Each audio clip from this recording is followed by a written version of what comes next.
Okay so Fahd share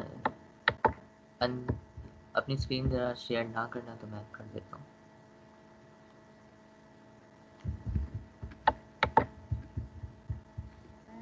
You can share now. Okay okay best.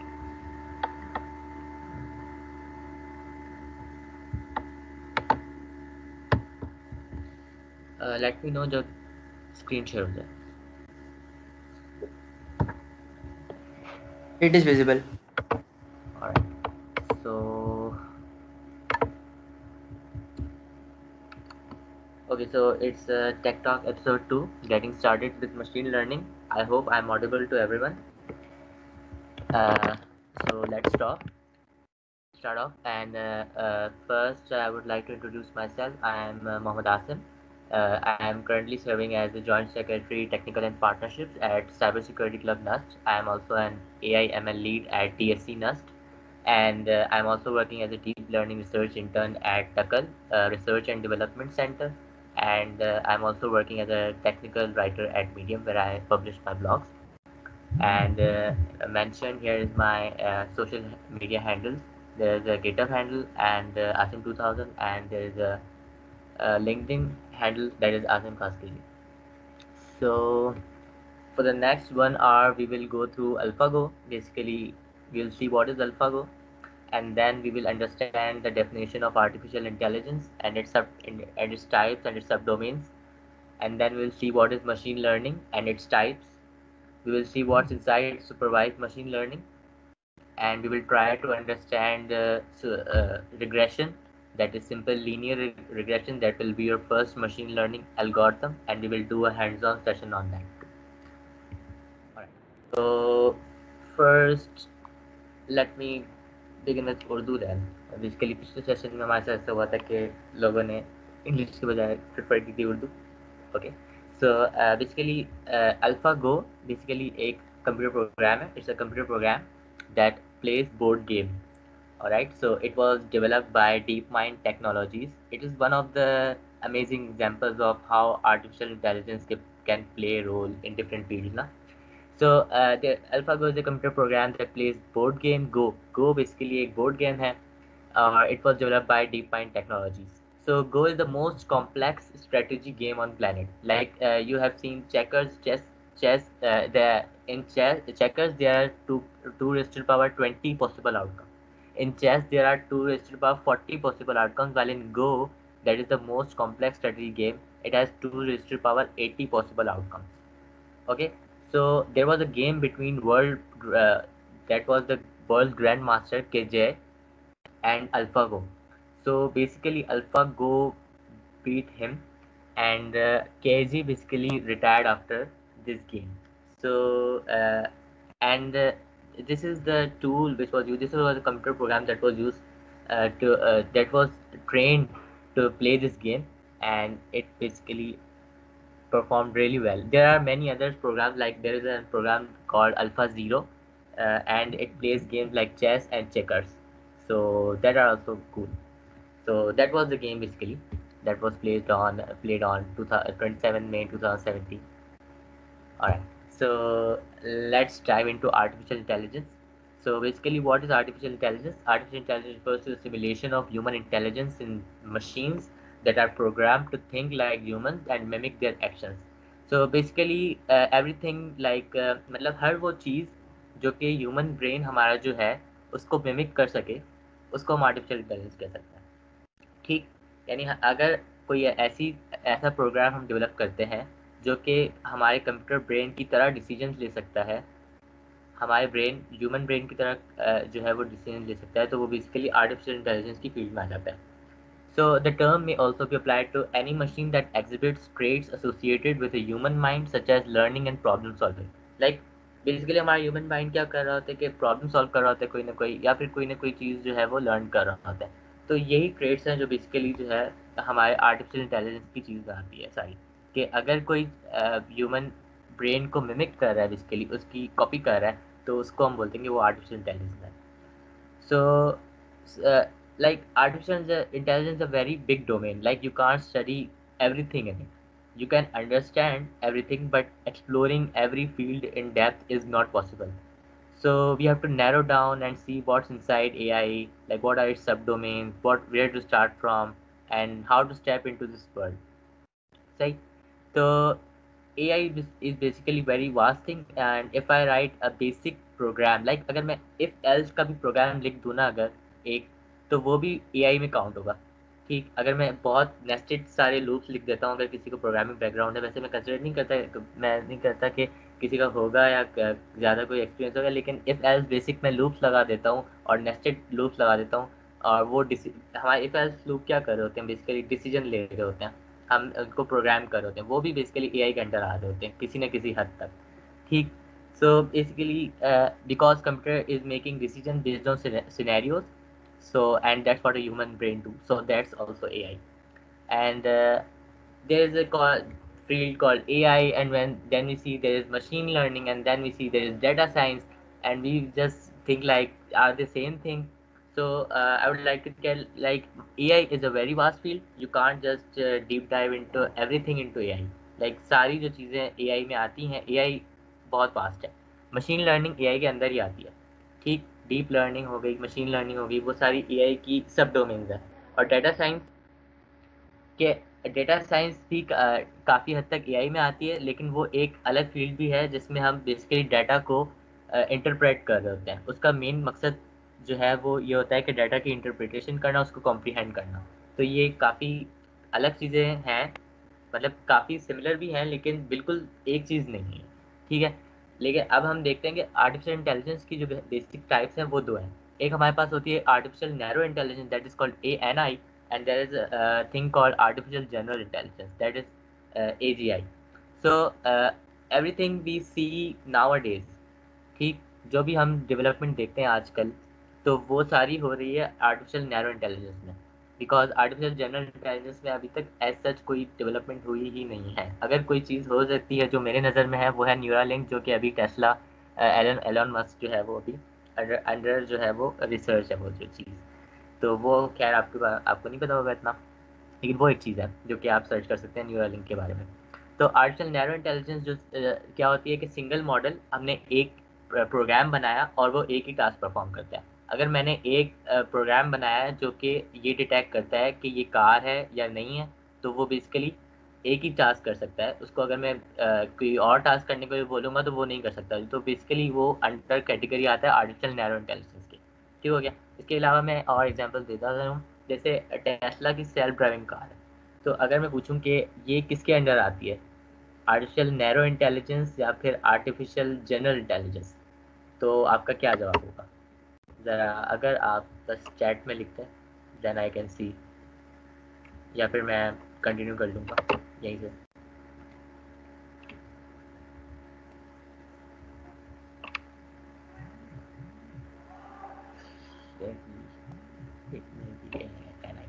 Okay, so it is not general, it is ANI. Basically अगर आप Tesla की self driving car को देखें तो इसमें हर एक जो हमारा मॉडल जो है वो हमारे डिफरेंस होते हैं। मतलब अगर फ्रंट का है, अगर हम देखते हैं कि हमारा जो हम ड्राइव करते हैं अगर टेस्ला की कार, तो हम देखते हैं फ्रंट पे ये चीज़ होती है हमारे। हम बोलते हैं कि चलो ये ड्राइव करिए, सेल्फ ड्राइविंग करिए, हमें इसका इंटरनल कुछ भी नहीं पता होगा। लेकिन अगर मैं आपको दिखाऊं कि सिर्फ फ्रंट पे क्या चीज़ हो रही है, तो ये सारी फ्रंट पे चीज़ें हो रही होती हैं। वो ऑब्जेक्ट साइन डिटेक्शन के लिए हमारा बिल्कुल अलग मॉडल ट्रेन हुआ है। यहाँ पे आप देखते होंगे, एक मिनट में अगर कर्सर अपना दिखा सकूँ पॉइंटर, अच्छा रेड, अगर मेरा आपको रेड पॉइंटर नज़र आ रहा होगा, यहाँ पे हर चीज़ यहाँ पे अलग अलग मॉडल से डिटेक्ट हो रही है हमें, ब्लाइंडेड, और ये सही तरह आप क्लियर नहीं होगा फिलहाल, लेकिन हर चीज़ आप देख सकते हैं कि अलग अलग जो है वो चीज़ें डिटेक्ट हो रही हैं। वैसे ही हमारा जो है वो रियर पार्ट के लिए अलग मॉडल ट्रेन हो रहा होता है। वैसे ही हमारे जो साइड पे हमारी स्ट्रिप्स होती हैं, जो क्रॉसिंग होती है, उसके लिए अलग मॉडल ट्रेन हो रहा होता है। तो यहाँ पे जो है वो सारे डिसीजन एक ही मॉडल से नहीं आ रहे होते, बल्कि अलग अलग मॉडल ट्रेन किए हुए हैं हमने, जिससे अलग अलग डिसीजन हो रहे होते हैं। उस बेसिस पे हमारी जो है वो टेस्ला की कार चल रही होती है, सेल्फ ड्राइविंग कोई भी कार हो वो चल रही होती है। तो it's basically comes under artificial narrow intelligence instead of artificial general intelligence. So basically फिर आर्टिफिशियल जनरल इंटेलिजेंस क्या है, तो वो ये है कि single model performing every intelligent action.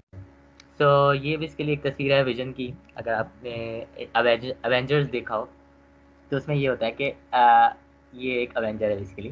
तो single model performing every intelligence action, यानी हर वो एक्शन एक ही मॉडल को हम ट्रेन करें और वो एक ह्यूमन लाइक हमें बिहेवियर दे रहा हो, यानी इक्वली और may be more intelligent then human brain. यानी हर एक मॉडल ट्रेन करें और वो हर डिसीजन दुनिया का जो है ना वो ले सके उससे, तो हम उसको बोलेंगे कि वो आर्टिफिशियल जनरल इंटेलिजेंस है।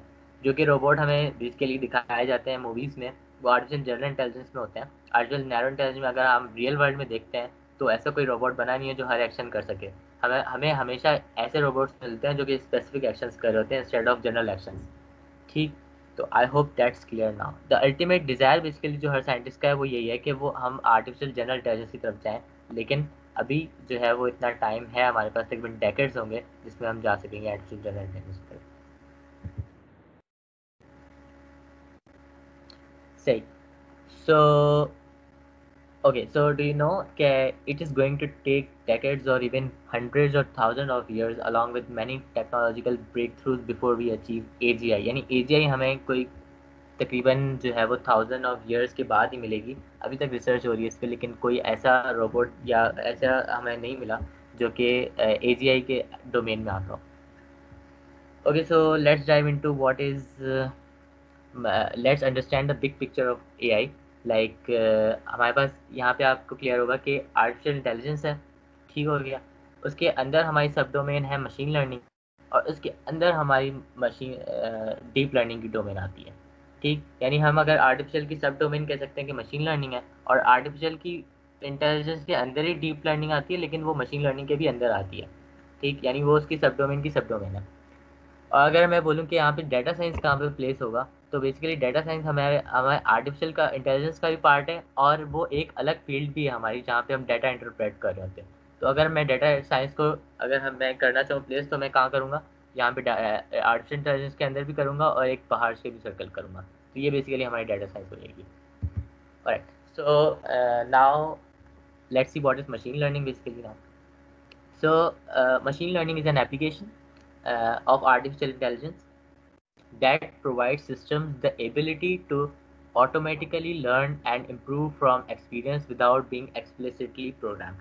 अगर मैंने पीछे बोला था कि अगर मैं if else nested लिख लूँ तो वो भी AI में होता है, लेकिन अगर मैं यहाँ पे मुझे कोई एक्सप्लिसिटली प्रोग्राम नहीं करना किसी चीज़ को, यानी मुझे if else की स्टेटमेंट्स लिख के बताना नहीं है कि ह्यूमन ब्रेन को मिमिक करो। हमें ये करना है कि हमें मशीन को ये बताना है कि आपने उसको एक्सपीरियंसेस से हमें लर्न करवाना है। ठीक, तो machine learning focus on the development of computer program that can access data and use it to learn for themself. हम क्या करते हैं मशीन लर्निंग पे डाटा प्रोवाइड कर देते हैं, डाटा के ज़रिए जो है वो हम प्रोवाइड करते हैं। अगर मैं एक एग्जांपल दे सकूँ, हम बोलेंगे कि ये हमने प्रोवाइड कर दी मशीन को कैट की पिक्चर्स और बता दिया कि ये कैट है, तो हम फिर मशीन से एक्सपेक्ट करते हैं कि अगर हम कैट की पिक्चर दिखाएंगे वो हमें बोलेगी कि कैट है, और अगर हम नहीं दिखाएंगे, अगर किसी और की पिक्चर दिखाएंगे तो वो बोलेगी कैट नहीं है। हमें ये नहीं बताएगी कि वो क्या चीज़ है, लेकिन हमें वो बताएगी कि वो नहीं है, क्योंकि वो मॉडल ऐसा ट्रेन ही नहीं हुआ कि वो हमें ये बता सके कि वो क्या चीज़ है। ठीक, so the primary aim is to allow the computers to learn automatically without human intervention or assistant and adjust action accordingly। यानी ह्यूमन इंटरवेंशन ना हो, बल्कि जो डाटा से लर्न किया हो और उसके बाद हम उसको जैसे टेस्ट कर सकें, तो टेस्ट में हमारे पास जो है वो जितनी एक्यूरेसी आ सके हमें वो जाहिर हो। So what is the difference between traditional programming और मशीन लर्निंग? हम ट्रेडिशनल प्रोग्रामिंग में क्या कर रहे होते हैं, तो बेसिकली हम इनपुट दे रहे होते हैं और रूल्स बता रहे होते हैं। हम एक फंक्शन बनाया हमने, उसमें हमने इनपुट दे दिया, और हम जो है वो कुछ रूल्स डिफाइन करेंगे और हम कुछ आंसर उससे जो है वो एक्सपेक्ट करेंगे। एक टिपिकल जो प्रोग्राम होता है हमारे पास कंप्यूटर का, उसमें यही चीज़ हो रही होती है कि हम एक इनपुट डालते हैं, एक आंसर एक्सपेक्ट कर रहे हैं, और हम रूल बता देते हैं कि ये करना हो तो ये हो जाए, ये करना हो तो ये हो जाए। जबकि AI या मशीन लर्निंग बेसिकली अगर मैं मॉडल बोलूँ, इसको AI नहीं बोलता, तो उसमें हम इनपुट प्रोवाइड करते हैं और हम आंसर्स बता देते हैं। इनपुट भी बता दिया और आंसर्स भी बता दिए, मशीन खुद ब खुद रूल्स जनरेट करेगी जिसके हिसाब से वो बताएगी कि अब अगर इनपुट आया तो मेरा आंसर क्या होगा। तो हमें क्या देती है, जो मशीन लर्निंग का मॉडल होता है वो इंस्टेड कि हमें प्रोवाइड करे, आंसर्स प्रोवाइड करे, वो हमें रूल्स प्रोवाइड करता है। वो खुद के अपने रूल्स बनाता है और बताता है कि अगर आप ये इनपुट डालेंगे तो मैं हमेशा ये आंसर दूंगा। ठीक हो गया, वो अपने एक तरफ से रूल बना देता है, जबकि हम ट्रेडिशनल प्रोग्रामिंग में अपने रूल्स इनपुट कर रहे होते हैं और इनपुट भी दे रहे होते हैं। ठीक है, तो बिफोर डाइविंग इनटू एमएल आपको कुछ जार्गन मतलब कुछ टेक्निकल टर्म्स होंगी जो कि आपको समझनी पड़ेंगी कि क्या होती हैं। एक हमारे पास होते हैं features. So basically the data that is fed into the model, एक मॉडल होता है हमारे पास। पहले मॉडल देख लेते हैं क्या। The place where we feed input and expect a prediction. हम वो चीज़ बेसिकली वो प्रोग्राम या वो बेसिकली आप कहते हैं वो जगह जहाँ पे हम फीड करें इनपुट और हम एक्सपेक्ट करें कि हमारे पास कोई ना कोई प्रिडिक्शन आएगी, वो बेसिकली हमारे पास एक चीज़ बोल देते हैं, हम उसको मॉडल बोल देते हैं। ठीक है, तो और फीचर्स क्या होते हैं बेसिकली। फीचर्स ये होते हैं कि the data that is fed into the model for prediction. The independent variable basically जो हमारे पास होते हैं, अगर एक इंडिपेंडेंट वेरिएबल है तो हमने एक्स बोल दिया होता है, अगर ज़्यादा इंडिपेंडेंट वेरिएबल होते हैं तो हम x1 x2 x3 x4 इस तरह बोल सकते हैं। अच्छा, इंडिपेंडेंट वेरिएबल भी कैसे होते हैं जो बेसिकली किसी पे डिपेंड ना कर रहे हो, जैसे रेन हो गई, जो कि बिल्कुल थोड़ी सी वेग सी एग्जांपल है, लेकिन रेन हो गई तो is independent variable because we can't control it, जो कि हम किसी को जो कोई कंट्रोल ना कर सके उस वेरिएबल को। हमारे पास अगर डाटा है और एक ऐसा वेरिएबल है हमारे पास जो किसी पे डिपेंड नहीं करता, तो वो मेरे पास तो मेरे जिसको चेंज करने से उस पर इफेक्ट नहीं पड़ेगा, तो वो मेरे पास बेसिकली इंडिपेंडेंट वेरिएबल। उसके बाद हमारे पास लेबल्स आ जाते हैं। The data that is desired from the model, the prediction. तो हमारे पास जो डिपेंडेंट वेरिएबल है जो हम बेसिकली एक्सपेक्ट कर रहे होते हैं डाटा, या फिर हम ये बोलते हैं कि मैंने एक कैट की पिक्चर दिखाई और कैट की पिक्चर के साथ मैंने लगा दिया कि कैट, मैंने जो फीड कर दिया कि ये कैट है, तो इनपुट के साथ मैंने आंसर भी लगा दिया। वो जो आंसर मैं फीड कर रहा हूँ वो मेरा लेबल है, जो मैंने लेबल कर दिया उस चीज़ को, तो वो डिपेंडेंट वेरिएबल है। यानी drops depend on the range, so it is a dependent variable. ये बेसिकली डिपेंडेंट वेरिएबल की एग्जांपल है, लेकिन मैं बताना चाह रहा हूँ कि मशीन लर्निंग के कॉन्टेक्स्ट में हम किसको बेसिकली लेबल बोल रहे होते हैं। जो हम एक्सपेक्ट करते हैं आउटपुट, जो हम जिसके लिए हम ट्रेन कर रहे हैं एक मॉडल को, वो हमारा डिपेंडेंट वेरिएबल होता है। ओके, सो उसके बाद हमारे पास होता है ट्रेन डाटा। वो data, the data that is fed into the model to train. वो डाटा जो हम देते हैं मॉडल को ट्रेनिंग फेज में, जब हम मॉडल को बेसिकली ट्रेन करवा रहे होते हैं, तो जो डाटा देते हैं तो उसको हम बोलते हैं कि वो ट्रेन डाटा हमारा। जबकि जो वो data, new data that is previously unseen, that जो कि पहले हमारे जो है मॉडल ने नहीं देखा, तो वो हम बोलते हैं कि वो है टेस्ट डाटा, क्योंकि उस पर हम टेस्ट कर रहे होते हैं बेसिकली कि हमारी परफॉर्मेंस कैसी है मॉडल की। तो परफॉर्मेंस ऑफ द मॉडल, जो जो बेसिकली परफॉर्मेंस होती है वो हमारी सारी डिपेंड करती है टेस्ट डाटा पे। ठीक होगी।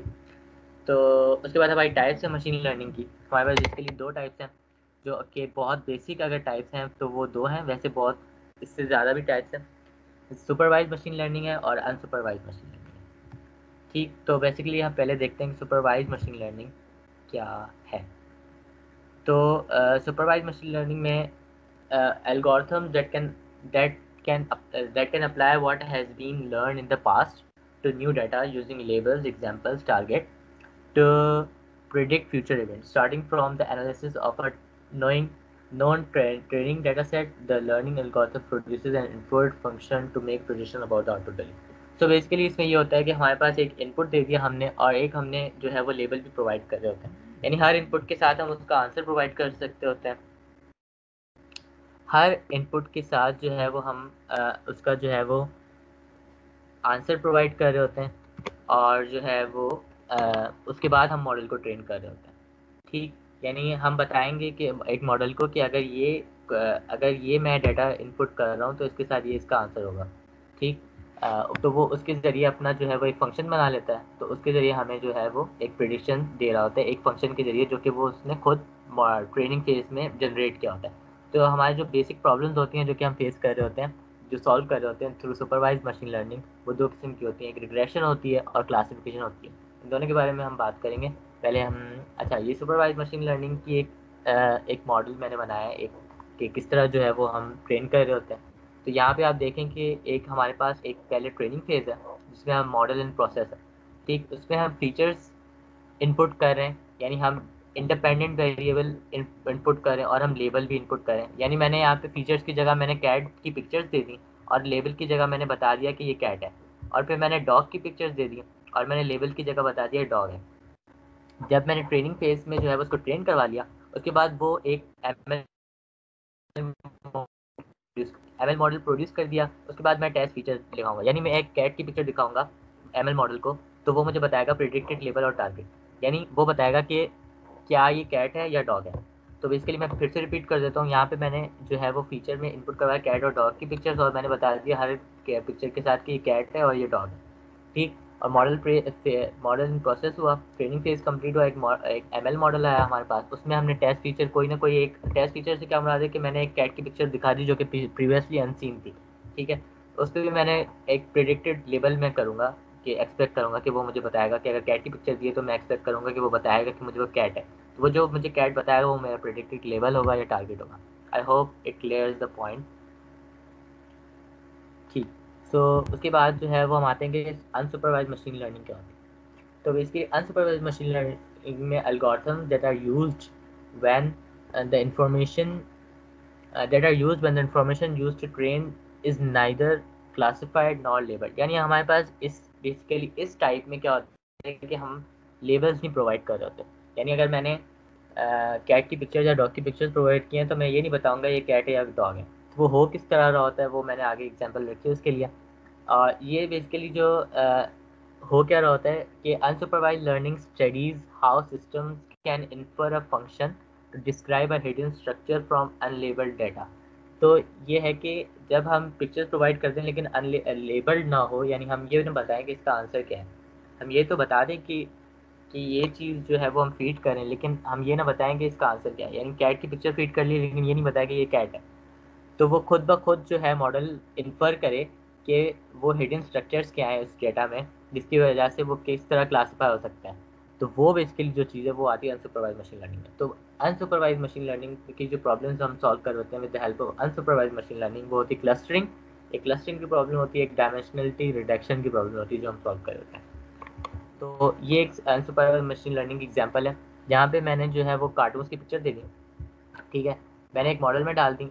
तो हमारे पास जो है वो मैंने कुछ नहीं बताया मॉडल को कि मतलब ट्रेनिंग फेज में ही मैंने कुछ नहीं बताया कि जो है वो क्या कौन चीज़ है, ठीक है। ये मिकी माउस है और एक ये बग्स बनी है और ये डक्स हैं कुछ, तो ये मैंने नहीं बताया कि कौन क्या चीज़ है। मैंने अनसुपरवाइज मशीन लर्निंग करवाई, मैंने मॉडल में डाले। अब क्या हुआ कि बेस्ड ऑन फीचर्स उसने मॉडल ने क्या किए कि फीचर्स खुद ब खुद जो हिडन स्ट्रक्चर्स थे वो देखे कि ये जो है वो इनमें सिमिलैरिटीज है, ये जो है वो मुझे सिमिलर लग रहे हैं तो इनको अलग कैटेगराइज कर दिया। ये मुझे जो मिकी माउस है वो सिमिलर ये जो है वो अलग कैटेगरी का लग रहा है तो उसको अलग कैटेगराइज कर दिया, उसको अलग जगह रख दिया, और जो है वो बग्स बनी को जो है वो अलग जगह रख दिया। तो ये बेसिकली एक एग्जांपल है अनसुपरवाइज मशीन लर्निंग की, यानी हम कुछ नहीं बताते बल्कि मॉडल खुद इन्फर कर रहा होता है कि मैं इसको अलग अलग रख लूँ। उसने ये नहीं बताया कि क्या क्या चीज़ है, उसने बस ये बताया कि क्या जो है वो मतलब हम इसको जो है वो क्या कैटेगराइज कर सकते हैं किस तरह। अच्छा, उसके बाद जो है वो हमारे पास आते हैं supervised versus unsupervised machine learning, ठीक। तो सुपरवाइज मशीन लर्निंग में मैंने पहले भी बता दिया था कि एक हमने बताया डक का बता दिया और नॉट डक का बता दिया, हमने एनिमल्स डाले डक के और हमने बता दिया नॉट डक के। हम सुपरवाइज मशीन लर्निंग का है प्रेडिक्टिव मॉडल। उसके बाद प्रेडिक्टिव जब मॉडल बन गया हमने डक की पिक्चर जो एंटर करवाई तो वो हमें बता रहा है कि वो डक है। अच्छा, हैंड रेज हुआ है किसी का तो वो बता दें, अगर किसी ने हैंड रेज किया तो वो लिख ले क्वेश्चन, मैं आंसर कर दूंगा। I am keeping an I on chat box.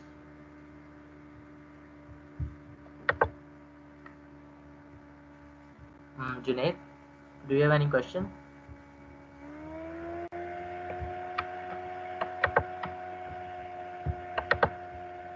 अच्छा फहद, लेट मी नो अगर किसी का क्वेश्चन हो तो आप जो है मुझे, Sure, sir. ठीक है। Okay, so we can continue from here. So basically हमने यहाँ पे सुपरवाइज मशीन लर्निंग कराई, एक ही एग्जांपल लिया हमने और उसी एग्जांपल को हमने जो है वो रेफर किया वहाँ पे। हमने जो है वो सारी पिक्चर्स जो है वो जो हमने यहाँ पे प्रोवाइड की थी टेस्ट और ट्रेन डेटा के लिए, हमने सारी जो है एग्जांपल्स यहाँ पे दे दी एक ही मॉडल में। तो उस मॉडल ने क्या किया कि हमें कैटेगरीज बना के दे दी कि ये जो है वो मुझे एक जैसी लग रही है, ये मुझे थोड़ी सी डिफरेंट लग रही है और ये मुझे जो है वो बिल्कुल डिफरेंट लग रही है, ठीक हो गया। तो इसने जो है वो खुद ब खुद कैटेगरीज बना दी। लेकिन हमें जो सुपरवाइज मशीन लर्निंग में क्या होता था कि हम एक लेबल जो है वो एक्सपेक्ट करते थे, यहाँ पे हम कैटेगरीज एक्सपेक्ट कर रहे हैं, ठीक। उसके बाद जो है वो हम आते हैं व्हाट्स इनसाइड सुपरवाइज्ड एमएल। तो बेसिकली हमने ये तो देख लिया कि सुपरवाइज्ड एमएल होती है। मैंने पहले बताया कि रिग्रेशन प्रॉब्लम होती है एक हमारे पास, और एक हमारे पास होती है क्लासिफिकेशन प्रॉब्लम। ठीक, तो हमारे पास रिग्रेशन प्रॉब्लम में क्या हो रहा होता है और क्लासिफिकेशन प्रॉब्लम में क्या होता है, ये बेसिक दो प्रॉब्लम्स होती हैं जो हम सुपरवाइज्ड मशीन लर्निंग से सॉल्व कर रहे होते हैं। एक हम होती है रिग्रेशन प्रॉब्लम जिसमें हम प्रिडिक्ट कर रहे होते हैं कंटिन्यूस वेरिएबल, कोई भी कंटिन्यूस वेरिएबल है उसकी अगर हम प्रिडिक्शन कर रहे हैं तो हम बोलेंगे वो हम रिग्रेशन प्रॉब्लम सॉल्व कर रहे हैं। जैसे हम प्रिडिक्ट कर रहे हैं द प्राइस ऑफ होम, हमने डाटा ट्रेन किया, एक मॉडल ट्रेन किया, जैसे हम प्राइस ऑफ होम जो है वो प्रिडिक्ट करें, या प्रिडिक्ट करें मार्क्स ऑफ सब्जेक्ट जो कि एक कंटिन्यूस डेटा है 1 to 100 की रेंज में, जो किसी रेंज में जो है वो क्या करता है, फॉल करता है। कंटिन्यूस डाटा है, डिस्क्रीट डाटा नहीं बेसिकली, पॉइंट्स में भी आ सकता है और पॉइंट्स ना भी हो तो चलेगा, फ्लोट में भी मतलब जो है वो कंटिन्यूस डाटा अगर हम जो है वो एक्सपेक्ट कर रहे हैं एज एन आउटपुट तो वो हमारी रिग्रेशन प्रॉब्लम में आता है। जबकि Excuse me, sir. क्लासिफिकेशन या We have a question from Junaid. हाँ ठीक है, जब अच्छा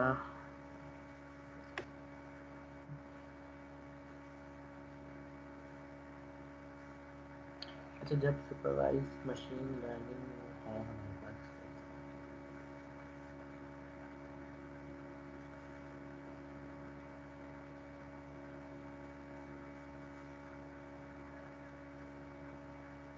अच्छा ज़्यादा टाइम लगने वाली बात नहीं है।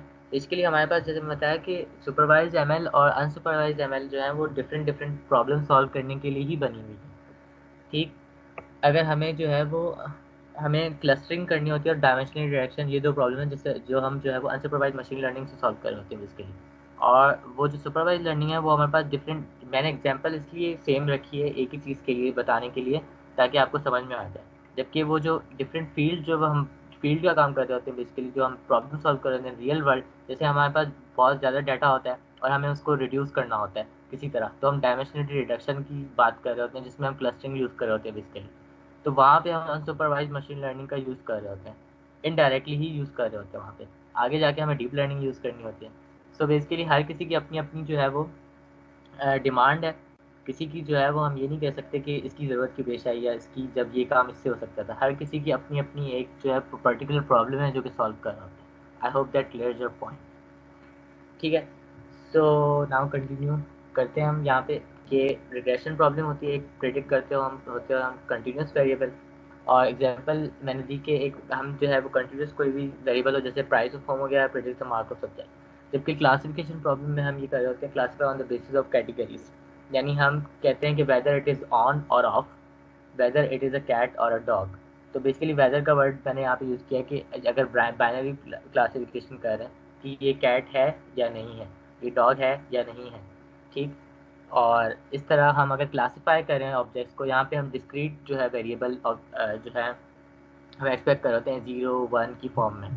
ठीक, और वहाँ पे जो था रिग्रेशन की प्रॉब्लम में हम क्या कर रहे थे कि हम कंटिन्यूस वेरिएबल एक्सपेक्ट कर रहे थे।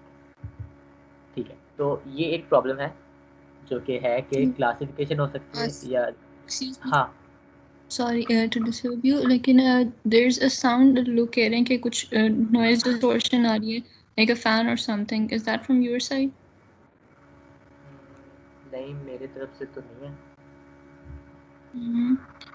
Like there's a continuous sound, like a humming और अजीब सी आवाज़ है कुछ। एक मैं चेंज करता हूँ।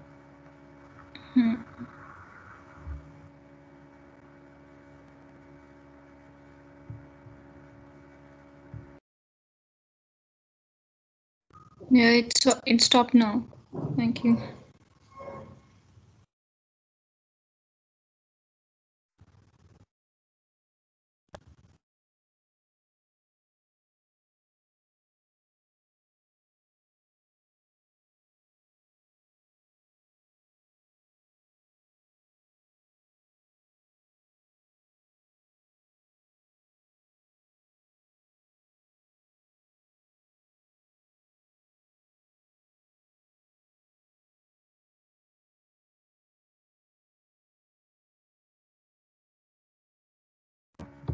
अच्छा, अब आ रही है आवाज़?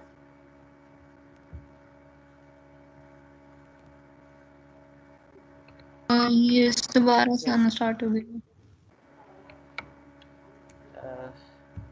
यार मेरी तरफ से तो नहीं there's no issue. कोई पहले और पहले कुछ बंदा नहीं है जो यहाँ पे?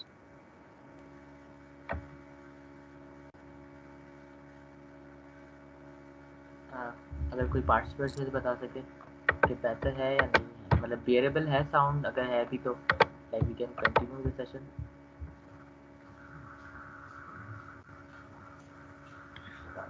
Someone is saying कि like check your Google Chrome please. I think it's better, मैंने चेक किया है वो भी. ठीक है, it is bearable, we can continue with the session. ठीक है, thank you. ठीक है. सो बेसिकली ये एक प्रॉब्लम है जो कि क्लासिफिकेशन के अंडर फॉल करती है, is it a cat or a dog. तो ये बेसिकली फॉल करेगी हमारे क्लासिफिकेशन प्रॉब्लम के अंडर. ठीक, क्योंकि हम यहाँ पे जो है वो एक्सपेक्ट कर रहे हैं कोई, हम यहाँ पे एक्सपेक्ट करें कि 0 और 1 के फॉर्म में कि कैट होगी, अगर कैट है तो 0, अगर डॉग है तो 1. तो ये एक क्लासिफिकेशन प्रॉब्लम है, ना कि रिग्रेशन प्रॉब्लम. ओके, सो एक और प्रॉब्लम हमारे पास यहाँ पे है कि हमारी जो है वो एक हाउस है जिसका नाम है C1, वो है 700 स्क्वायर फीट और उसकी जो प्राइस है वो है 37 लाख. एक हमारे पास दूसरा हाउस है जिसका नाम है C2 और जो है वो 800 square feet 42 lakh, 900 square feet 67 lakh, and then 1000 square feet 88 lakh, and then जो है वो हमारे पास जो है 1100 अगर हम बोलते हैं कि स्क्वायर फीट का है हाउस, तो हमारे पास की कीमत क्या होगी, जैसे C5 हो गया. ठीक, तो अगर हम ये एक्सपेक्ट करते हैं, अगर हमने ये, अगर आपसे कोई पूछे कि C1 में जो है वो 700 का मिल रहा है हमें, 700 स्क्वायर फीट का 37 लाख का मिल रहा है, 800 स्क्वायर फीट का हमारे जो है वो 42 लाख का मिल रहा है, और 900 स्क्वायर फीट का जो है हमें 57 लाख का मिल रहा है, तो हमारी जो है वो C5 की वैल्यू क्या होगी, जो कि 1100 स्क्वायर फीट पे जो है वो स्पेंड करता है. तो basically if you can predict the price of C5, तो that will be like this, कि हमने एक ग्राफ प्लॉट कर लिया जिसमें हमने बोला कि C1 है, हमारे पास लिखा कि हमने यहाँ पे एक्स एक्सिस में लिख लिए हमने कितनी स्क्वायर फीट की जगह जो है वो स्पेंड कर रहा है. उसके बाद हमने लिखा है 700, 800, 900, 1000, 1100. उसके बाद हमने जो है वो वाई एक्सिस में हमने जो है वो उसकी कीमत लिख दी 37, 42, 67, 88, और उसके बाद जो है 100 हमने ऐसे लिख दिया. इसके बाद जो है वो हमने क्या किया कि पॉइंट प्लॉट कर दिया हमने. फिर हमने एक लाइन फिट की यहाँ पे, हमने ये चार जो हम मेरे पॉइंट नज़र आ रहे हैं ब्लू, लाइट ब्लू कलर में, सी ग्रीन कलर में बेसिकली, तो वो बेसिकली ये है कि वो हमने पॉइंट प्लॉट किए हैं जो C1, C2, C3, C4 के थे. फिर हमने क्या किया कि C5 का जो है वो रेड वाला पॉइंट मैंने पहले प्लॉट नहीं किया, वो मैंने बाद में प्लॉट किया. ठीक है ना, हमने पहले ये चार देखा कि वो लाइन हमने ड्रॉ की जिसमें एरर मिनिमम आ रहा हो. ठीक, एरर मिनिमम कैसे आता है कि बेसिकली यहाँ पे आप देखें कि ये जो सी ग्रीन का बेसिकली पॉइंट है, इससे लेके, और अगर मैं जो अगर C1 की अगर मैं इस लाइन पे देखूँ, इस लाइन पे अगर मैं ड्रॉ करूँ एक पॉइंट यहाँ पे इस तरफ, इज इट विजिबल, मेरा पॉइंटर विजिबल है ना? Yes, your pointer is visible, Asim. ठीक है, तो अगर मैं C1 का जो है वो यहाँ पे अकॉर्डिंग टू दिस लाइन अगर मैं एक्सपेक्ट करूँ कि क्या वैल्यू होगी, वो 37 से थोड़ी सी कम होगी. ठीक है, लेकिन जो है वो मेरी जो एक्चुअल वैल्यू है वो क्या है, 37 है. ठीक है, तो मेरा कुछ लॉस आ रहा है, मतलब जो है वो एक्सपेक्ट मैं कुछ और कर रहा हूँ जबकि आ कुछ और रही है. यहाँ पे C2 में क्या है कि 800 है. ठीक है, यहाँ पे 42 से थोड़ी सी कम आ रही है मेरे पास, जो लाइन पे जो मैं प्लॉट कर रहा हूँ उस हिसाब से. उसके बाद अगर मैं C3 में देखूँ 900 पे, तो वो बिल्कुल एग्जैक्ट उतना ही बता रहा है मुझे, 67 ही बता रहा है इस लाइन के हिसाब से. और मैं C4 में देखूँ तो वो मुझे जो है वो कम बता रहा है, जबकि वो मुझे ज़्यादा बता रहा है जबकि मैं कम एक्सपेक्ट कर रहा हूँ. ठीक हो गया, तो इस इन सब, अब जाहिर सी बात है मैं यहाँ पे जो है वो एक ऐसी लाइन तो नहीं बना सकता कि जो है वो सबसे एक स्ट्रेट लाइन में ऐसी नहीं बना सकता जो सबसे जो है वो पास कर रही हो. ठीक, ऐसी कोई स्ट्रेट लाइन यहाँ पे नहीं बन सकती. तो मैं कोशिश करूँगा कि वो ऐसी लाइन हो जो कि मिनिमम लॉस हो. यानी अगर मैं ये लॉस देखूँ कि कितना हो रहा है मेरा, ये वाला लॉस देखूँ, यहाँ पे कुछ भी नहीं हो रहा लॉस, और ये वाला लॉस देखूँ, तो इन सब का अगर मैं सम करूँ तो वो मेरे पास मिनिमम आ रहा हो, तो वो फिर मैं एक लाइन ड्रॉ कर दूँ. आगे आपको समझ में आ जाएगा जब हम एग्जाम्पल करेंगे कि किस तरह हो रही है. और तो फिर जो है वो अगर मैं इस तरह अगर मैं लाइन ड्रॉ कर दूँ इसकी, तो फिर मैं एक पॉइंट देखूं कि C5 या इस लाइन के हिसाब से जो ये मेरी प्रिडिक्शन की लाइन है, यानी इसमें अगर इसके बाद मैंने कोई भी प्राइस आती है, कोई भी मैं स्क्वायर फीट कोई भी जो है वो मैं यहाँ पे जो है वो अगर मैं 950 का भी प्रिडिक्ट करना चाहूँ तो वो मैं देख सकता हूँ कि वो मेरे मॉडल के हिसाब से क्या है। ये जो बेसिकली लाइन है वो आपका मॉडल है। कि सिंपल जो मशीन लर्निंग की एग्जांपल है वो ये हो सकती है कि हमारी जो स्ट्रेट लाइन बनी है यहाँ पे जो मिनिमम लॉस, वो मेरी क्या है, वो मेरी है एक मॉडल है मेरा मशीन लर्निंग का। ठीक हो गया। इसके बाद इस हिसाब से हम क्या बोल सकते हैं कि हमारा जो 1100 स्क्वायर फीट का जो हमारा था होम C5,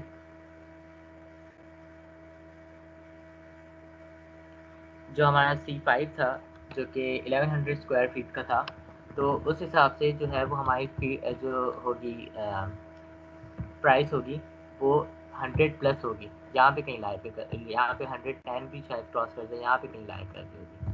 ठीक, तो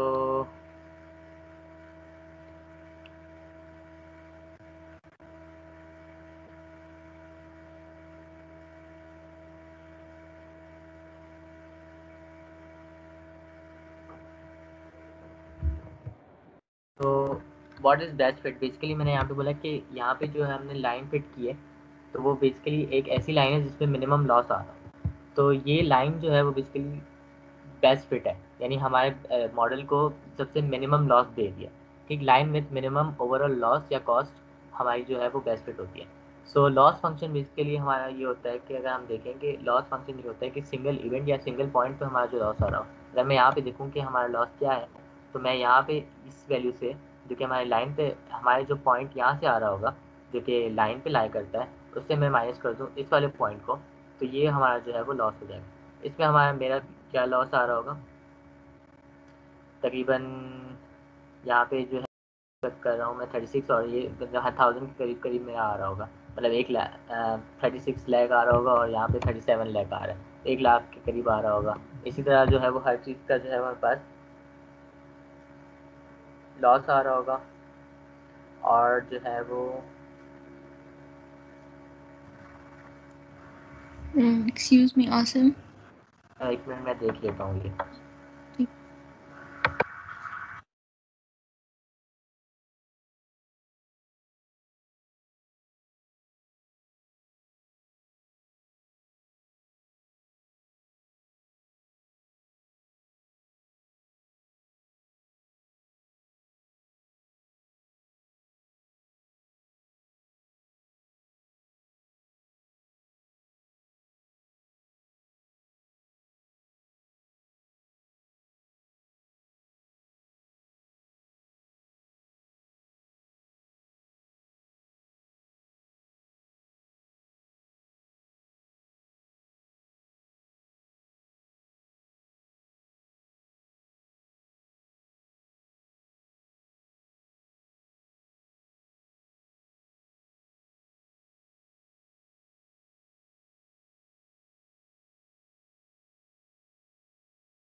अच्छा, अब मेरी आवाज़ आ रही है क्लियर? Slightly better. यार आई डोंट नो कि क्यों हो रहा है, मैंने सब Asim, check. have you downloaded the presentation या online कर रहे हो? मैं फिलहाल तो ऑनलाइन कर रहा हूँ, मैं डाउनलोड कर लेता I guess it would be better if you download the presentation and just PPT and MS Teams allow. हूँ। ठीक है, Wait.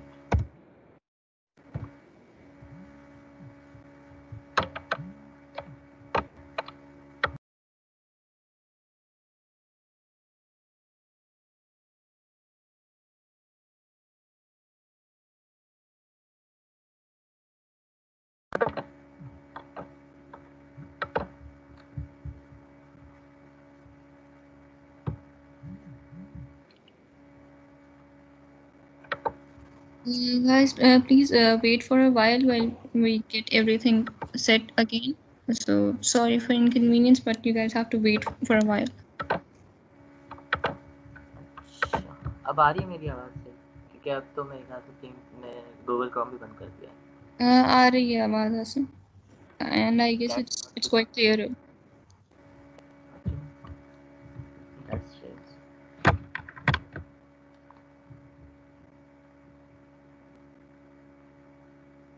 अब Better. Much better. Yes. ठीक है, best. अच्छा, फिर गूगल क्रोम की वजह से तो नहीं होगा आई गेस।